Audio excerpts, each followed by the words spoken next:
अस्सलाम वालेकुम नाज़रीन, आप देख रहे हैं नुक्ता एतराज़। मैं हूँ यशवीन जमाल। नाज़रीन, साल 2023 की आमद है। साल 2022 अपनी तमाम तर कामयाबियों और नाकामियों के साथ रुखसत होने को है।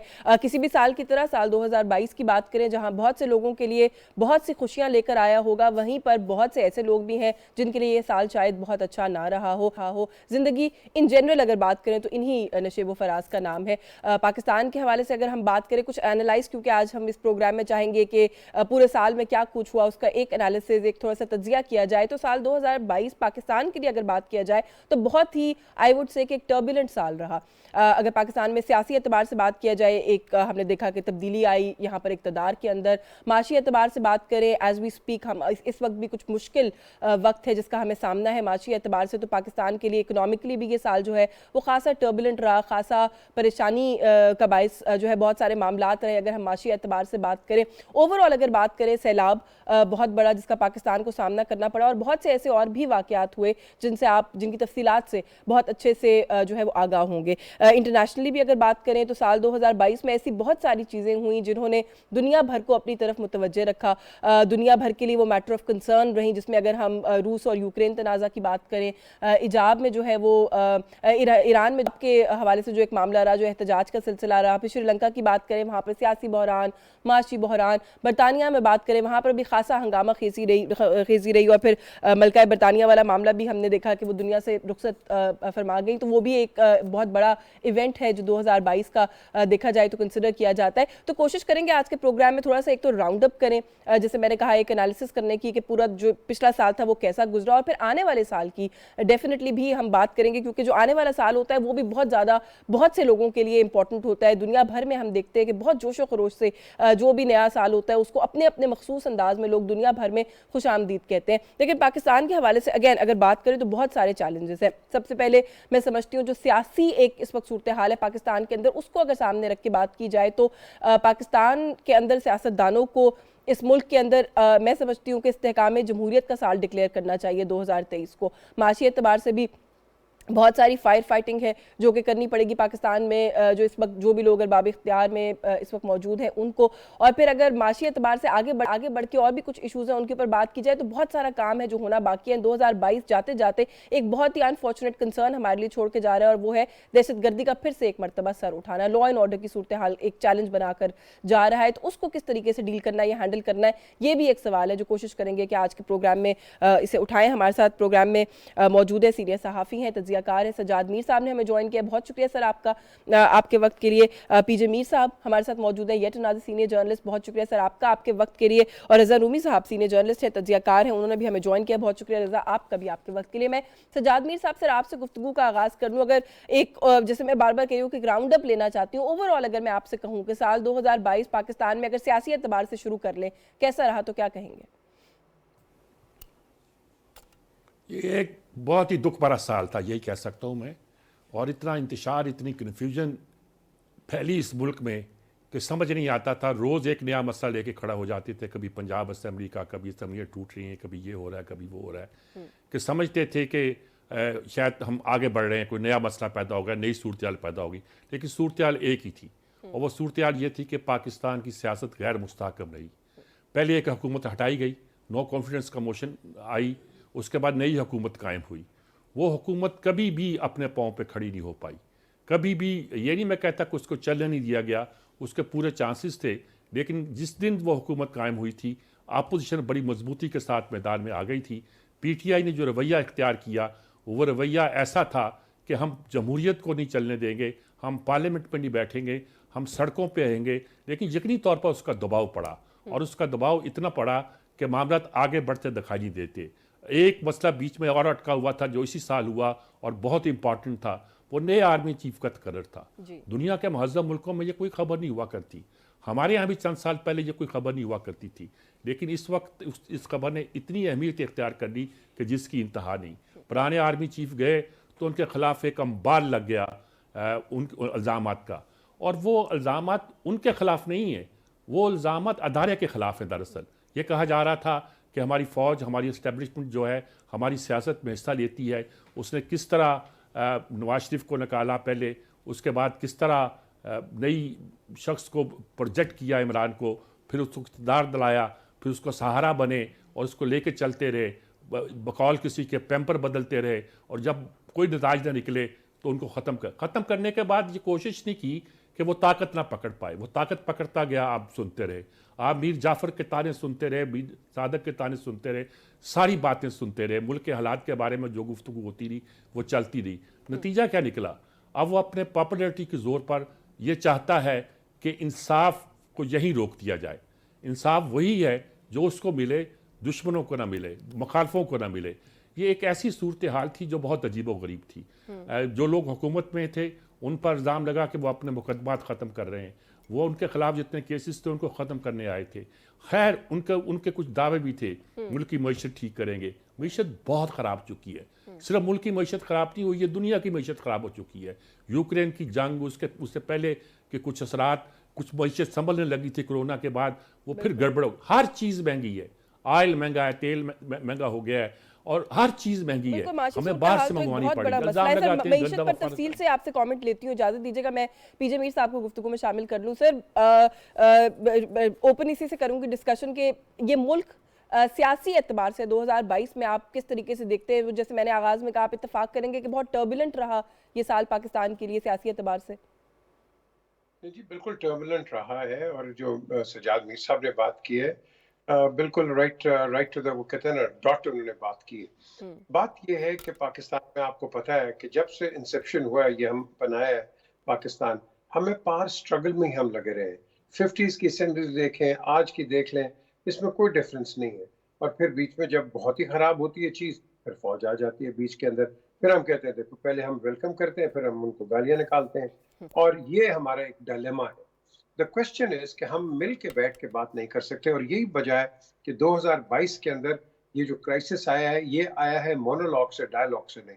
अगर डायलॉग हो जाता तो मैं समझता हूं कि हम काफी चीजें सैल्वेज कर सकते हैं। एक दूसरे पे इल्जामात लगाना, ये सियासी चीजें हैं, इसमें कोई किसी को सीरियसली नहीं लेना चाहिए। आपने देखना है कि जो भी गवर्नमेंट है, क्या वो परफॉर्म कर रही है या नहीं कर रही है।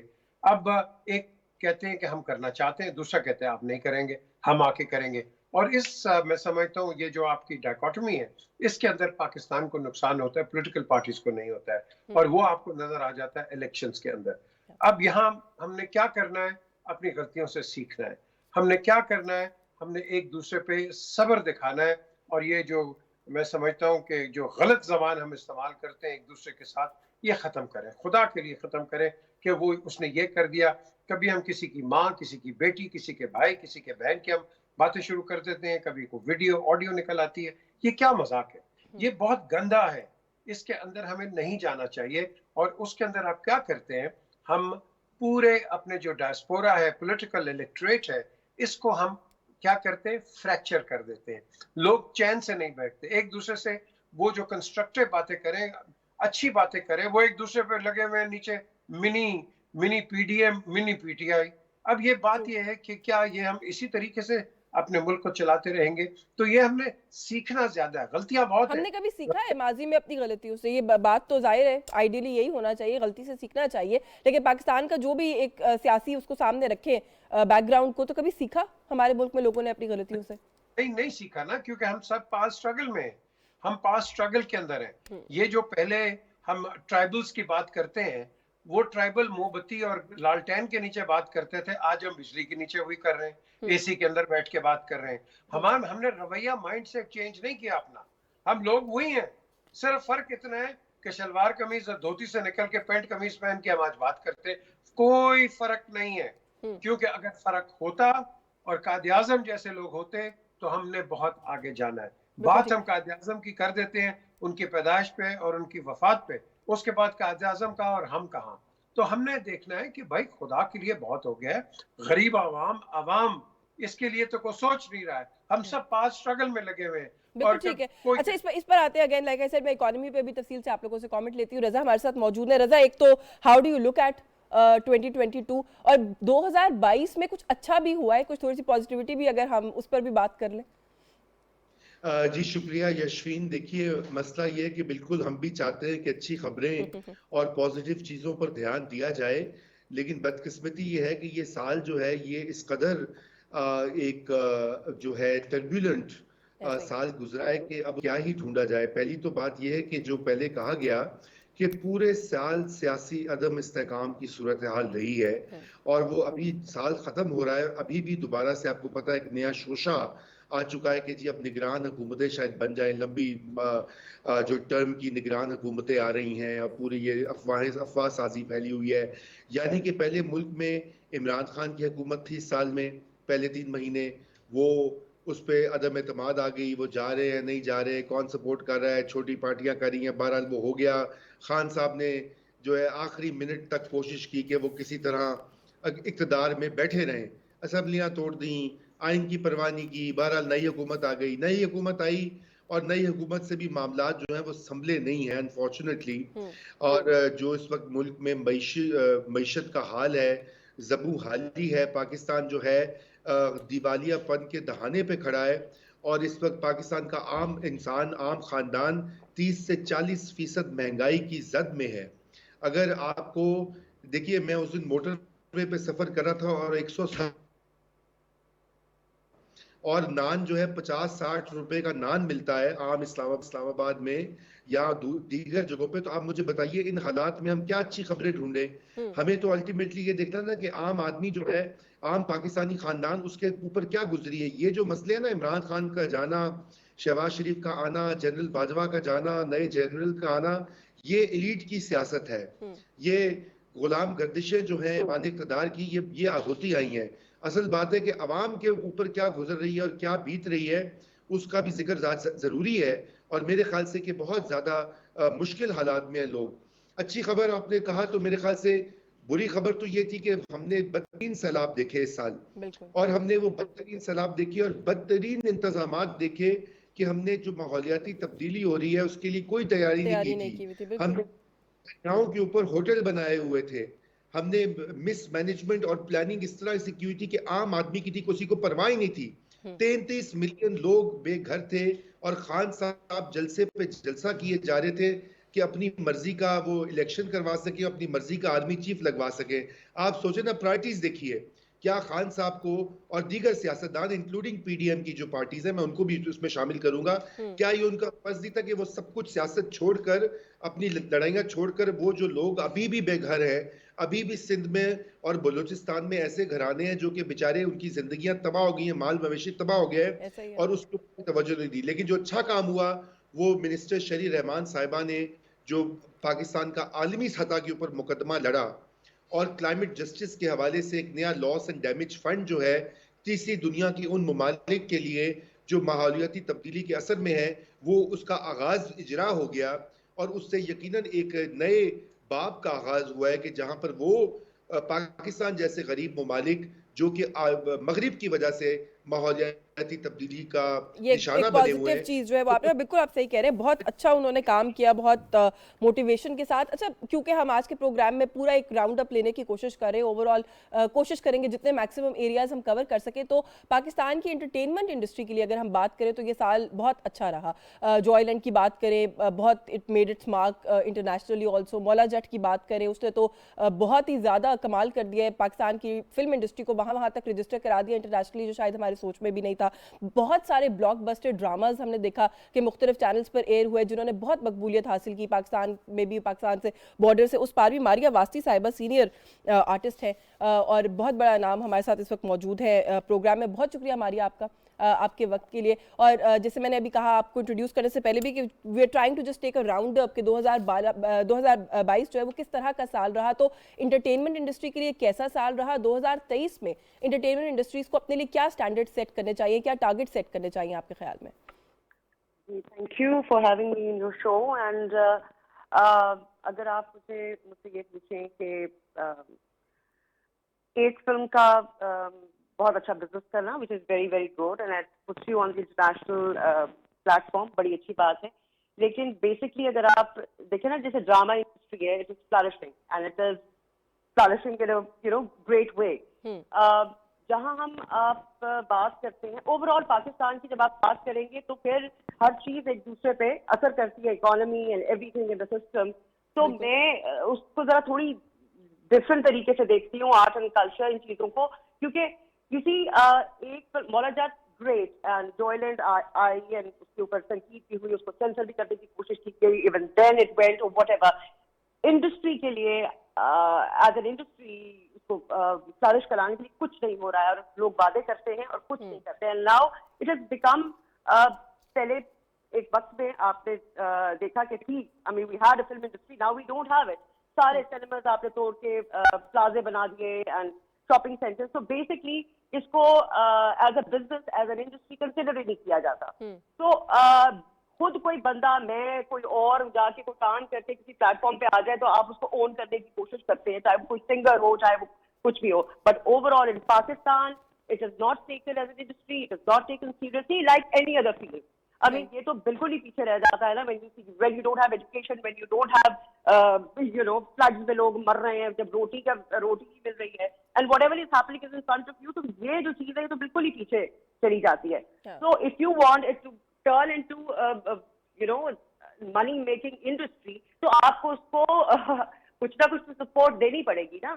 I mean, you just can't say कि एक फिल्म से इंडस्ट्री चलना शुरू हो जाती है. It is very very good that it is happening, लेकिन this is just a one off thing. और ये इंडिविजुअल एफर्ट है, आप ये कह रही हैं, इसको एज एन इंडस्ट्री सपोर्ट नहीं किया जा रहा. हमारा एक्सपर्ट थे बिलाल अशारी ने, इट वाज देयर एफर्ट. उनको इतनी प्रॉब्लम भी तो फेस करनी पड़ी ना, every step, even then they did it. तो इसके बाद कौन सी फिल्म बन रही है? Are we supporting it? आपके इंटरनेशनल लेवल पे तो आपने एक बड़ा नाम कमा लिया, लेकिन क्या आप एज एन इंडस्ट्री इसको सस्टेन कर रहे हैं? बट मुझे तो ये समझ नहीं आती ना कि जब आपके मुल्क की हालात ऐसे हैं कि जिसके अंदर हर वक्त आप एंजाइटी का और होपलेसनेस का शिकार हैं. तो I don't know what 31st और the 1st of January 2023 means, because we don't have anything. हमारा ना विजन है, ना हमारे पास स्टेट्समैन हैं, लीडर्स हैं. ये एक अफरा तफरी है. And I am sorry to say that जब मैं टेलीविजन खोल के देखती हूँ just to know what is happening, सारे चैनल सिर्फ इन्हीं पॉलिटिशियंस की बात कर रहे हैं. Nobody is talking about water, nobody is talking about electricity, nobody is talking about the real problem. Nobody is talking about anything. आपकी बिजनेस इंपोर्ट एक्सपोर्ट देखिए कहाँ पे पड़ा हुआ है. तो एज एन इंडस्ट्री जब आप सपोर्ट नहीं करेंगे तो आप मुझे कहती है तो मैं तालियां बजा देती हूँ for whatever is happening. Very good. और उम्मीद पे दुनिया कायम है. तो आप भी उम्मीद करें, बट उम्मीद से काम नहीं चलता है. You have to have foundation. कोई प्लान होना चाहिए, और वो नजर नहीं आता है. पूरे मुल्क का ही नजर नहीं आता, और कोई इंटरेस्टेड भी नहीं है इसमें. नहीं, thank you. You raise some very pertinent points. और ये बड़ी अनफॉर्चुनेट बात है. हमने भी अपने जर्नलिस्टिक करियर में बहुत दफ़ा देखा है आप लोगों की कम्युनिटी को आके गवर्नमेंट्स, डिफरेंट गवर्नमेंट्स को ऑन बोर्ड लेने की कोशिश करते हुए कि सपोर्ट किया जाए एंटरटेनमेंट को as an industry. But unfortunately आपने अपनी गुफ्तगू में कहा और दुरुस्त कहा कि शायद इतने सारे मसाइल हर वक्त खुले रहते हैं सियासी फ्रंट पर इस मुल्क में कि शायद इस इंडस्ट्री पर फोकस करने का वक्त नहीं मिलता. बहुत शुक्रिया आपका Maria. Thank you so much. And I really hope कि 2023 जो है वो आपकी इंडस्ट्री के लिए, आपके लिए जो है वो बहुत अच्छा साल साबित हो. Thank you so much for. Sajjad Mir साहब, ये बहुत सारी बातें की हैं अभी मारिया ने, लेकिन एक बड़ी इंपॉर्टेंट बात की कि जब भी मैं कोई टेलीविजन चैनल लगा के देखती हूँ तो उस पर बात जो है वो किसी रियल इशू पर नहीं हो रही होती, बस सियासतदानों की बात हो रही होती है. ये भी एक कुछ लोगों की राय है कि पाकिस्तान में महवर जो है वो इमरान खान बन गए हैं. हर चीज़ का इमरान सेंट्रिक डिस्कशन हर वक्त हो रही होती है. अब इमरान खान ने ये कर दिया तो उसके जवाब में ये होना चाहिए. इससे आगे हमारा मीडिया भी नहीं बढ़ता. ये दुरुस्त बात है. ऐसा हुआ करता कभी कभी तारीख में. ऐसा हुए था कि हिटलर हार गया था, लेकिन हारने के बाद उसने ऐसी फजा क्रिएट कर दी कि पूरे मुल्क में एक डिवाइड पैदा हुई. और फिर उसके बाद उसको जिसका वो डेमागॉग था उसके असर के तहत एक पूरी फजा पैदा हुई और वो छा गया. और फिर जर्मनी तबाह हो गया. जर्मनी तबाह हो गया की बात मैं जल्दी कर रहा हूँ. जर्मनी ने पूरी दुनिया को तबाह करने की कोशिश की, नतीजे के तौर पर खुद तबाह हो गया. तो उसके बाद सेकेंड वर्ल्ड वॉर के बाद मैं कहा करता हूँ कि दुनिया ने कभी किसी हिटलर को बर्दाश्त नहीं किया. जब भी कभी एक्सट्रीम राइट अमर्त करने लगा है किसी भी मुल्क में, यूरोप में हुआ था ट्रंप के बाद, तो जमहूरी फोर्सेस से उसे कंट्रोल किया. अनलकीली हमारे यहाँ वो जमहूरी फोर्सेस इतनी ताकतवर नहीं है कि वो इस फिनोमिना को कंट्रोल कर सके, जिसका नतीजा है कि हमारे मुल्क में एक अजीबोगरीब सूरत हाल पैदा हो गई है. इलेक्शन होंगे, इलेक्शन नहीं होंगे, बल्दियाती इलेक्शन होंगे कि नहीं होंगे, अब अदालत फैसला देती है कि 15 घंटे के अंदर इलेक्शन करा दो. बस सोचने की बात है. और पहले जो फैसला इतने दिन हुआ कोई इस पर नहीं सोचता क्या करना है क्या नहीं करना है. इलेक्शन इस तरह से हो रहे हैं कि कौन जीतेगा कौन हारेगा, अगर फलां जीत जाएगा तो क्या रिजल्ट होंगे, फलां हारेगा तो क्या रिजल्ट होंगे. एक हमारे दोस्त को बाखबर हलकों ने बड़ी, जब पंजाब की सूरत हाल के बारे में पूछ रहे थे तो बड़ी मजे की बात की. उन्होंने कहा सुन लो, परवेज अलाई नहीं जा रहे, इमरान खान नहीं आ रहे, और आइंदा सारे फैसले अदालतों में होंगे.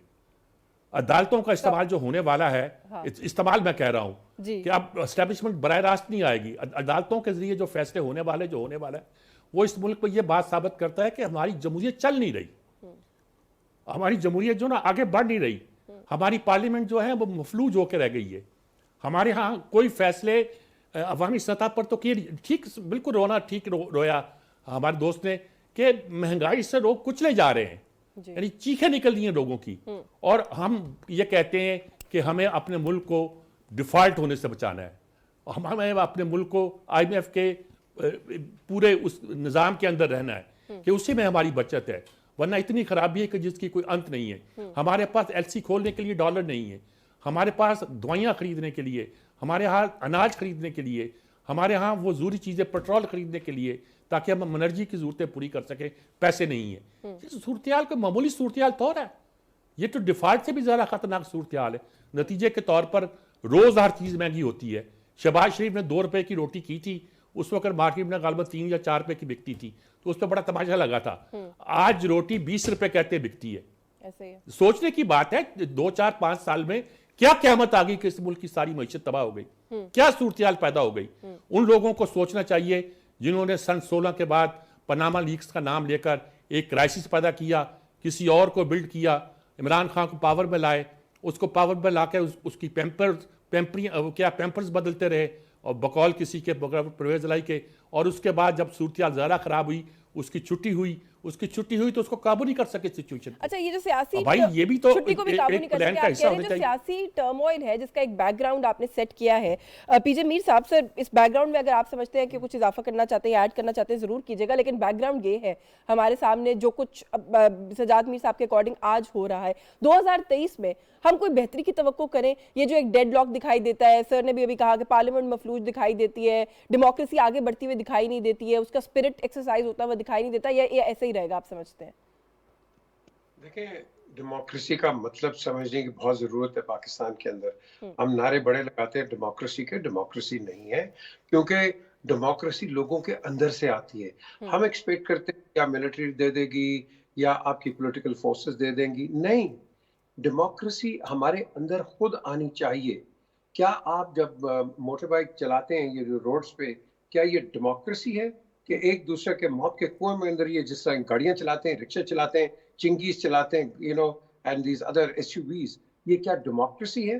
Democracy comes by giving respect and get respected. आप अपने छोटी छोटी चीजों को ठीक कर लो। पाकिस्तान के पास सब कुछ है, पाकिस्तान के पास किसी चीज की कमी नहीं है, स्वाय हम खुद ही पाकिस्तान को नुकसान पहुंचाते हैं। और वो क्यों पहुंचाते हैं? सिर्फ एक वजह है, इम्प्लीमेंटेशन ऑफ लॉ।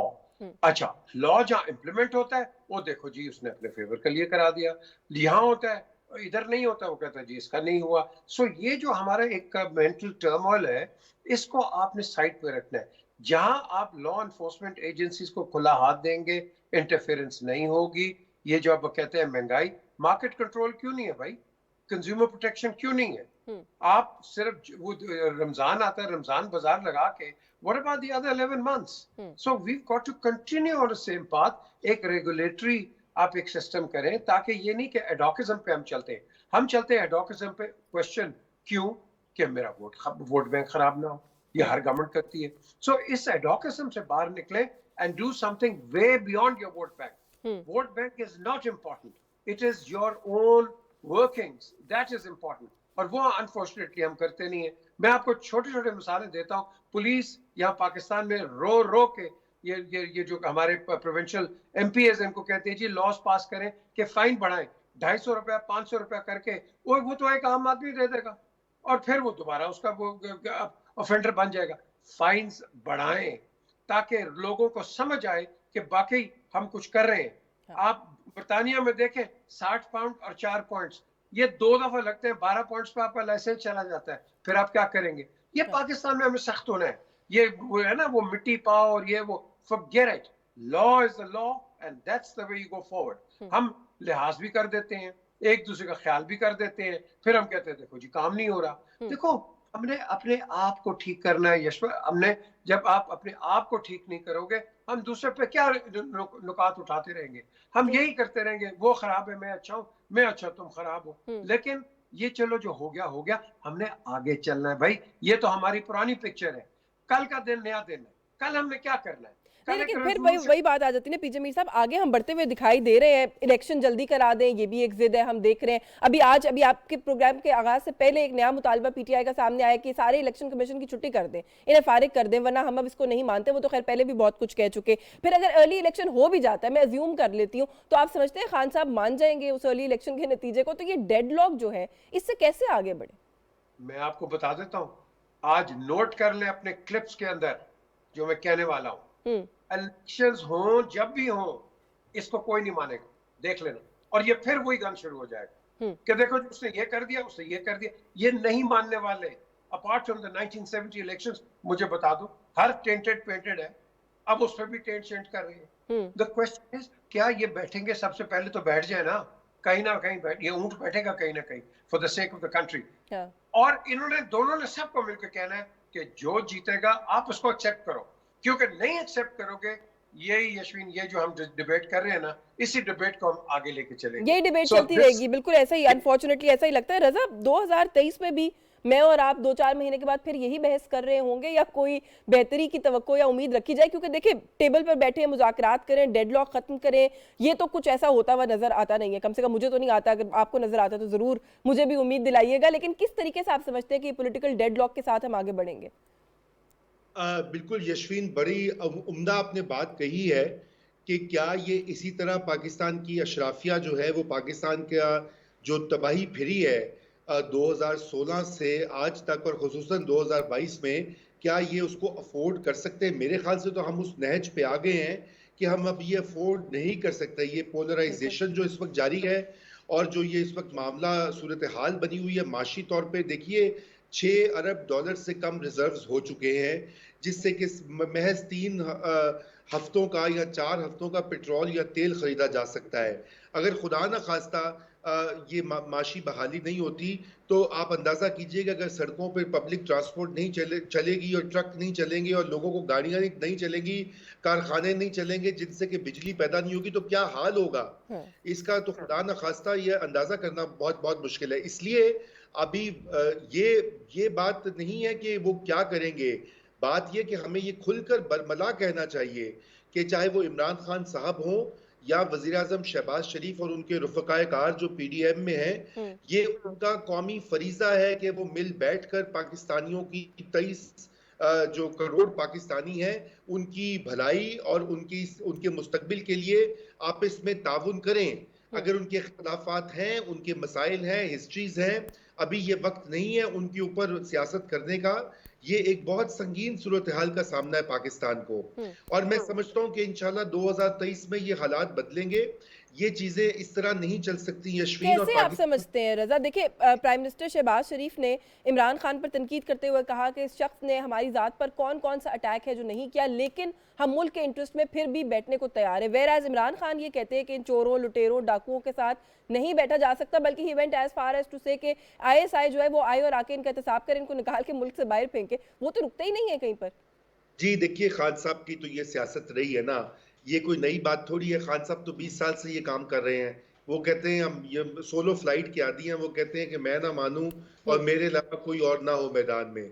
लेकिन बात ये है कि अब खान साहब को भी समझ आ गई है, आटे दाल का भाव पता लग गया है कि पाकिस्तान में सियासत और पावर स्ट्रक्चर क्या है और कैसे इक़्तिदार मिलता है और कैसे इक़्तिदार छीन लिया जाता है। इसलिए मेरा ये ख्याल है कि बैकडोर पे राब्ते ऑलरेडी जारी हैं। और कल अगर आपको याद हो, कल कौमी सलामती कमेटी की मीटिंग का इजलास हुआ, उसमें मईशत के ऊपर बात की गई। पाकिस्तान की एस्टेब्लिशमेंट जो है वो मईशत अब एक सिक्योरिटी का क्राइसिस भी बन चुकी है, क्योंकि हम बिल्कुल डिपेंडेंट हो चुके हैं IMF और सऊदी अरेबिया और दीगर जो ममालिक हैं। अगर वहां से पैसे नहीं आते तो हम कंगलेपन की तरफ जाते हैं। तो ये एक सिक्योरिटी चैलेंज भी है। पाकिस्तान की एस्टेब्लिशमेंट कतन ये नहीं चाहेगी कि ये सियासतदान जो है इस तरह से हालात को मजीद ख़राब करें। इसलिए मेरा ये ख्याल है कि उनका भी एक रोल होगा, वो सियासी मदाखलत वाला रोल नहीं, क्योंकि वो दावा कर चुके हैं कि वो पॉलिटिकल है, लेकिन उनका रोल ये ज़रूर होगा कि वो अर्ज करेंगे तमाम पार्टीज को कि वो कोई हल निकालें, उसके बगैर ये मुल्क नहीं चलेगा। इसलिए हमें उम्मीद ही करनी चाहिए। यशवीन 31 दिसंबर है, नया साल आने को है, तो ये है कि अच्छी अच्छी बात करनी चाहिए, ज्यादा मनफी बातें भी करेंगे तो वो पूरी हो जाती हैं। जी बिल्कुल, ज़्यादा लंबी बातें भी करेंगे तो एक्सपेक्टेशंस जो है वो शायद ज़्यादा बढ़ जाती हैं, बढ़ती चली जाती हैं। सजाद मीर साहब, सर पूरे साल में एक डिस्कशन जहाँ पे बहुत सारे एरियाज़ पर हुई, एक डिस्कशन ये भी रही कि पिछली हुकूमत ने पाकिस्तान के बहुत सारे दोस्त ममालिक के साथ भी और कुछ अहम ममालिक के साथ ताल्लुकात जो हैं उनके अंदर भी कोई एक खिंचाव जो है वो पैदा किया। अपने रवैये से हम बात कर लें, जो उनकी एक आउटलुक रही हमेशा इंटरनेशनल फोरम्स के ऊपर, उनके हवाले से बात कर लें या कुछ अहम वाक़यात को सामने रख के बात कर लें। डू यू थिंक कि कुछ दोस्त ममालिक को हम वापस ऑन बोर्ड लाने में, उनके साथ मामलात को बेहतर करने में कामयाब हुए हैं? और इस फ्रंट के ऊपर, फॉरेन अफेयर्स के फ्रंट के ऊपर आने वाले साल में क्या चैलेंजेस देखते हैं आप?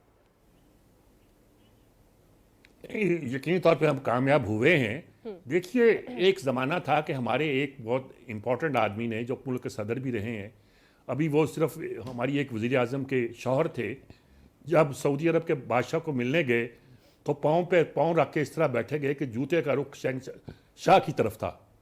रिजल्ट ये निकला कि हमारे ताल्लुकात खासे बिगड़ गए, लेकिन उन्होंने उससे सबक सीख लिया। समझदार आदमी थे। उन्होंने उसके बाद एक तरह का ऐसा एटीट्यूड इख्तियार किया कि बहुत से मुआलकल के खिलाफ हमारे बिगड़े हुए ताल्लुकात बेहतर हो गए।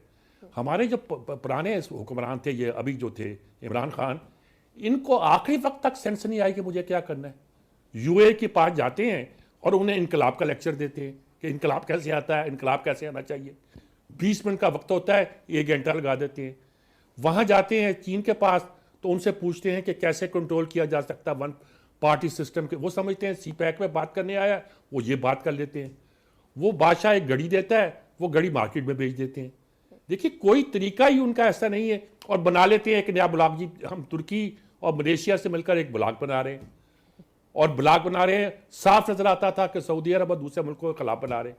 रिजल्ट है कि फिर उनसे माजत कर लेते हैं, ना उनके पास जाते हैं ना इनके पास रहते हैं।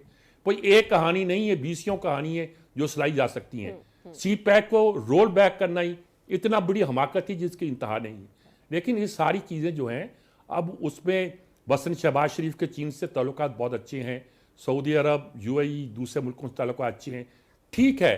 लेकिन बिगड़े हुए ताल्लुकात को नॉर्मलाइज करना और अपनी मईशत को तबाह होने के बाद, अपनी सियासत को गैर मुस्तहकम करने के बाद, अपनी सिक्योरिटी को मसाइल में पैदा करने के बाद, और जब अफगानिस्तान का मसला यहाँ मौजूद है और चीन की सी पैक का मसला भी ये मौजूद है, हमारे बहुत से दोस्त मुल्कों को उस रस्ते पर लाना कि हमारी भाई ये तो काफ़ी है कि हमें डूबने न दिया जाए, लेकिन कोई तैरने में मदद की जाए और आगे बढ़ाया जाए, वो शायद कोई अभी तैयार नहीं हो रहा।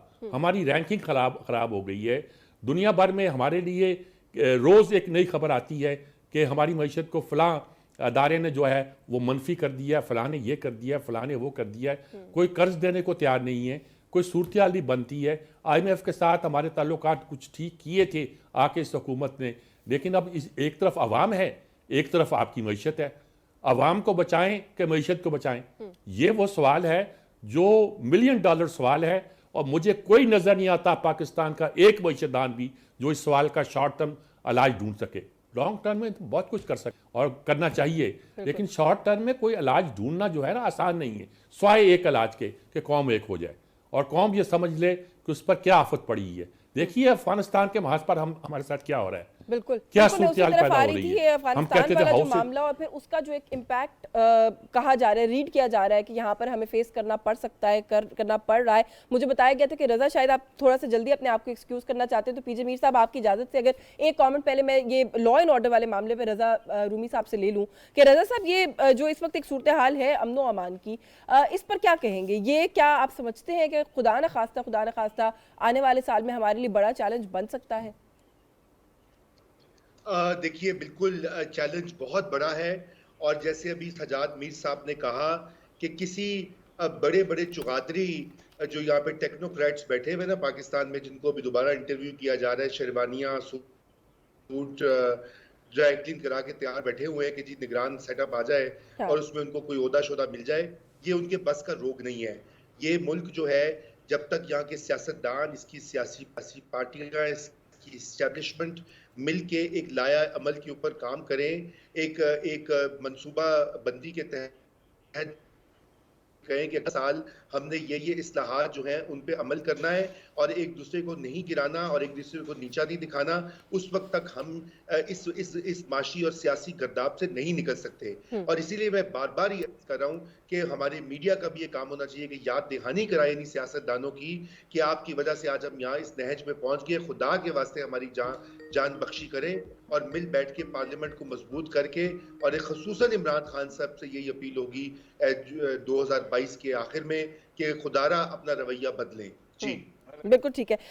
कामरान अकमल साहब हमारे साथ मौजूद हैं प्रोग्राम में। हमने जैसे कहा कि हम डिफरेंट शोबों पर कोशिश कर रहे हैं कि बात करें, तो कुछ खेल के हवाले से भी अच्छी मस्बत खबरें भी एक तो इस साल में हमने देखा क्रिकेट टीम जो है वो हमारी, कुछ लोगों का ख्याल है, ज़ाहिर इस पे डाइसेंडिंग ओपिनियंस होते हैं कि बहुत अच्छा परफॉर्म करी है, कुछ का ख्याल है कि बहुत काम करने की ज़रूरत है। तो कामरान साहब से थोड़ा सा इस हवाले से बात करेंगे। बहुत शुक्रिया कामरान आपका आपके वक्त के लिए। मैं आपसे मेरा ख्याल है ज़रा एक फ्यूचरिस्टिक आउटलुक पर बात करना चाहूंगी कि 2023 क्या टारगेट सेट करने चाहिए। वर्ल्ड कप फाइनल तक हमारी टीम पहुंच जाती है लेकिन कप लाने में कामयाब नहीं होती। कुछ लोग खाली पहुंच जाने को भी कामयाबी करार देते हैं, कुछ का ख्याल है कि नहीं, आखिरी कामयाबी ही कामयाबी होती है। तो क्या टारगेट्स हैं जो हमारे मुल्क में स्पोर्ट्स के लिए, क्रिकेट के लिए हमें सेट करने चाहिए 2023 को लेके?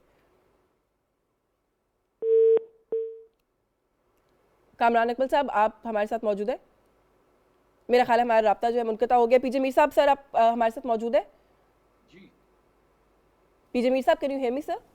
या आई कैन हियर यू। अच्छा सॉरी, मुझे आपकी आवाज़ बीच में नहीं आ रही थी सर। ये थोड़ा सा लॉ एंड ऑर्डर वाला जो एक सूरत हाल है, क्योंकि एक बहुत अनफॉर्चुनेट इंसिडेंट, शुक्र है कि जो प्लान किया गया था वो तो पूरा नहीं हुआ, लेकिन इस्लामाबाद में भी हमने एक अटेम्प्ट देखी। फिर उसके बाद एक खदशे का इजहार किया जा रहा है कि बहुत बड़े पैमाने पर रीग्रुपिंग हो गई है और उसका इम्पैक्ट खुदा न खास्ता हमें फेस करना पड़ सकता है। तो इसके ऊपर क्या कहेंगे, कितना बड़ा चैलेंज हो सकता है? देखिए, हमें बड़ा फर्म इस पे होना है। आप कभी जनरल हारून असलम को बुलाएं जो कि इंचार्ज थे स्वात के अंदर। जी थोड़ा सा सीजफायर उधर हुआ, वो रीग्रुप हुए और दोबारा आपके अंदर आने की उन्होंने बड़ी सख्त कोशिश की। क्वेश्चन इज ये कौन है, ये कहां से आए हैं, इनका कोई स्टेट है, do they belong to any country? No, ये बद्दू किस्म के लोग हैं भाई। ये आते हैं, आके आपको बता रहे हैं हम एक रिपब्लिक हैं, we are the Islamic republic of Pakistan, हमारी एक डोमिनियन है। ये कौन है, ये किस तरह आके आपको डिक्टेट करते हैं? और ये जब आते हैं बन्नू के अंदर, आपने देखा क्या हुआ उसके बाद। ये लेटेस्ट आप सीरीज देख रहे हैं, जिस तरह ये बेदर्दी से मारते हैं इनको, आप उसी तरीके से इनको फांसी लगा के पब्लिक चौराहे पे खड़ा करें। ये एक ही सोल्यूशन है ताकि इनको बताएं। इनको पता है ये बड़ा वो कानूनी कार्रवाई करेंगे, छोड़ देंगे। ये क्या ये कानूनी कार्रवाई करते हैं? निहत्ते बच्चों को मारते हैं, इनोसेंट सिविलियंस को मारते हैं और फिर हम इनके साथ इंसानों का सलूक करें? नो, इनको शूट ऑन साइट और इनको फांसी दें पब्लिक चौराहे के अंदर। ये डी चौक आपने बनाया ना, इसके ये पॉलिटिकल चीजों के लिए, यहाँ दहशतगर्दों को खड़ा करके फांसी लगाओ। क्योंकि जिस बेदर्दी से हमारे बच्चों को और सिविलियंस को इन्होंने मारा है, इसमें कोई फॉरगिवनेस की बात नहीं है, कुछ फॉरगिवनेस की बात नहीं है। हमने बहुत बर्दाश्त किया है, बहुत कर रहे हैं और हम अभी भी इंसानियत दिखा रहे हैं और ये हैवानियत दिखा रहे हैं। और विजिलेंस भी था सर, विजिलेंट होने की भी जरूरत है। हमारे पास नेशनल एक्शन प्लान की बात करें, नेक्टा की बात करें, बहुत सारी चीजें हैं, उन्हें हम मुतहरिक नहीं करते, हम अपना फोकस लूज कर देते हैं। मेरा ख्याल है कि इन चीजों के ऊपर फोकस्ड और फर्म रहने की भी जरूरत है। ये भी एक इशू है जिस पर गौर होना चाहिए। सर मैं आपकी जानिब आती हूँ, अगर एक मुझे लम्हा दे दीजिएगा। कामरान अकमल साहब आप मौजूद हैं सर हमारे साथ?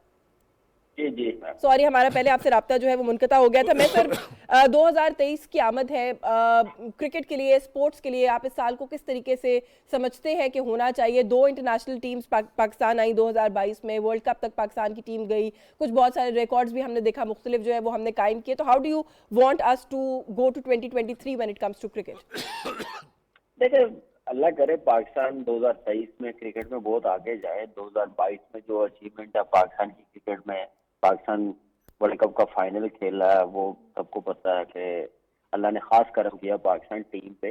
अनफॉर्चुनेटली जो 22 टेस्ट क्रिकेट के हिसाब से अच्छा नहीं गया पाकिस्तान के लिए, वो मेरे ख्याल से दोबारा वापस आए 2023 में। पॉलिसी अच्छी हो, नया बोर्ड है, नए मेंबर्स हैं, पुराना सिस्टम आ रहा है, वो कामयाब हो। और as a Pakistani, as a cricketer हम लोग को सपोर्ट करना चाहिए और हमारी दुआ है कि दोबारा ट्रैक पे आए हमारी टीम। जैसे हमारे बड़ों ने, लेजेंड जितने हैं, उन्होंने एक क्रिकेट टीम को संभाला हुआ था, फतवात मिल रही थी पाकिस्तान टीम को, चैंपियंस हुए हैं।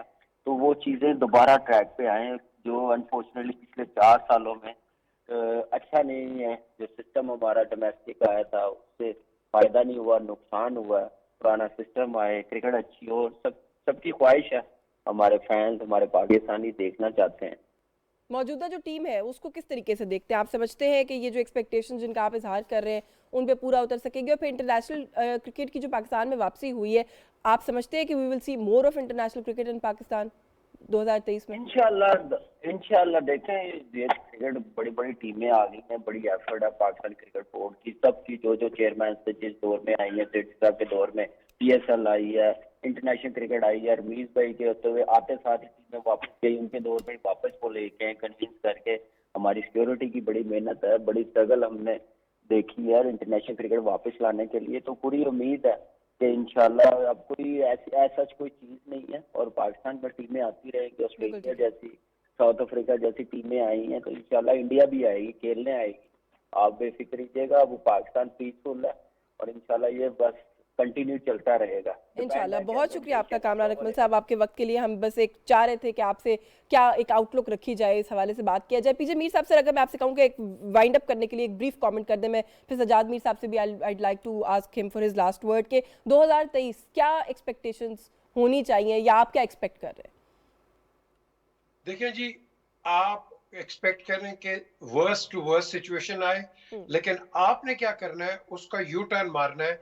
आपने वर्स्ट सिचुएशन को into a better situation convert करना है। अच्छा, ये इसी उम्मीद पे हमने आगे रहना है। हमने नेगेटिविटीज आपके पास आएंगी, आपके पास हर किस्म के, मैं कहता हूँ, नेगेटिव्स होंगे, लेकिन आपने खड़े रहना है, आपने पॉजिटिव रहना है। और मैं किसको कह रहा हूँ? गवर्नमेंट को और अपोजिशन को। ये अगर दोनों पॉजिटिव रहेंगे और संजीदगी से आगे चलेंगे, इसमें फायदा इन दोनों का नहीं, पूरे पाकिस्तान का है। सजाद मीर साहब, सर आखिर में आप भी यही कह दीजिएगा कि चाहे अपने जाती मफाद के लिए आप कोई पॉजिटिविटी, कोई बेहतरी की तवक्को रखेंगे 2023 से? देखिए, बात बिल्कुल पीजे मीर ने ठीक कर दी है, और बात यह है कि असल बात यह है, टर्बुलेंट जिसे आप लफ्ज़ इस्तेमाल कर रही हैं, बिल्कुल ये हालात वही हैं। आने वाले दिनों में ये सूरत रहेगी, लेकिन हमें एक तरह से डटे रहना है, जमे रहना है, अपने दिल में ये ईमान रखना है। ईमान अगर अच्छा नहीं लगता तो अपने दिल में ये जज्बा रखना है कि हम इंशाल्लाह पाकिस्तान को अपने पाँव पे खड़े होंगे। ये पार्टियां मिल बैठेंगी तो मसला हल होगा, और अगर कोई अपनी अना की वजह से एक तरफ एक टांग पे खड़ा है तो वो एक टांग पे खड़े होने से ये कोई वजीफ़ा नहीं है कि आपको कोई महराज मिल जाएगी या आसमानी कुव्वतों के आप हामिल हो जाएंगे। अब करना पड़ेगा कुछ ना कुछ, मिल बैठना पड़ेगा और मिल बैठ कर ही बात आगे बढ़ेगी। इसके अलावा कोई चॉइस या कोई ऑप्शन अनफॉर्चुनेटली नहीं। आपने ठीक है, बिल्कुल ठीक है सर, वक्त खत्म हो गया, वरना मजीद इस पे बात करती। बहुत शुक्रिया आपका सजाद मीर साहब, thank you so much for your time sir. PJ Mir साहब, बहुत शुक्रिया सर आपका, आपके वक्त के लिए। साहब के शुक्रगुजार हैं। मारिया वास्ती और कामरान अकमल प्रोग्राम में हमारे साथ मौजूद रहे। सभी मेहमानों के बहुत शुक्रगुजार हैं, और आज के इस प्रोग्राम से इसी दुआ के साथ इजाज़त चाहूँगी कि ये आने वाला साल हमारे लिए, आपके लिए, हम सब के लिए और बिलखुसूस हमारे मुल्क के लिए सलामती और बेहतरी का बायस हो। नुक्ता इतराज़ से आज के लिए बस यही कुछ। अश्विन जमाल को इजाज़त दीजिए, अल्लाह हाफ़िज़।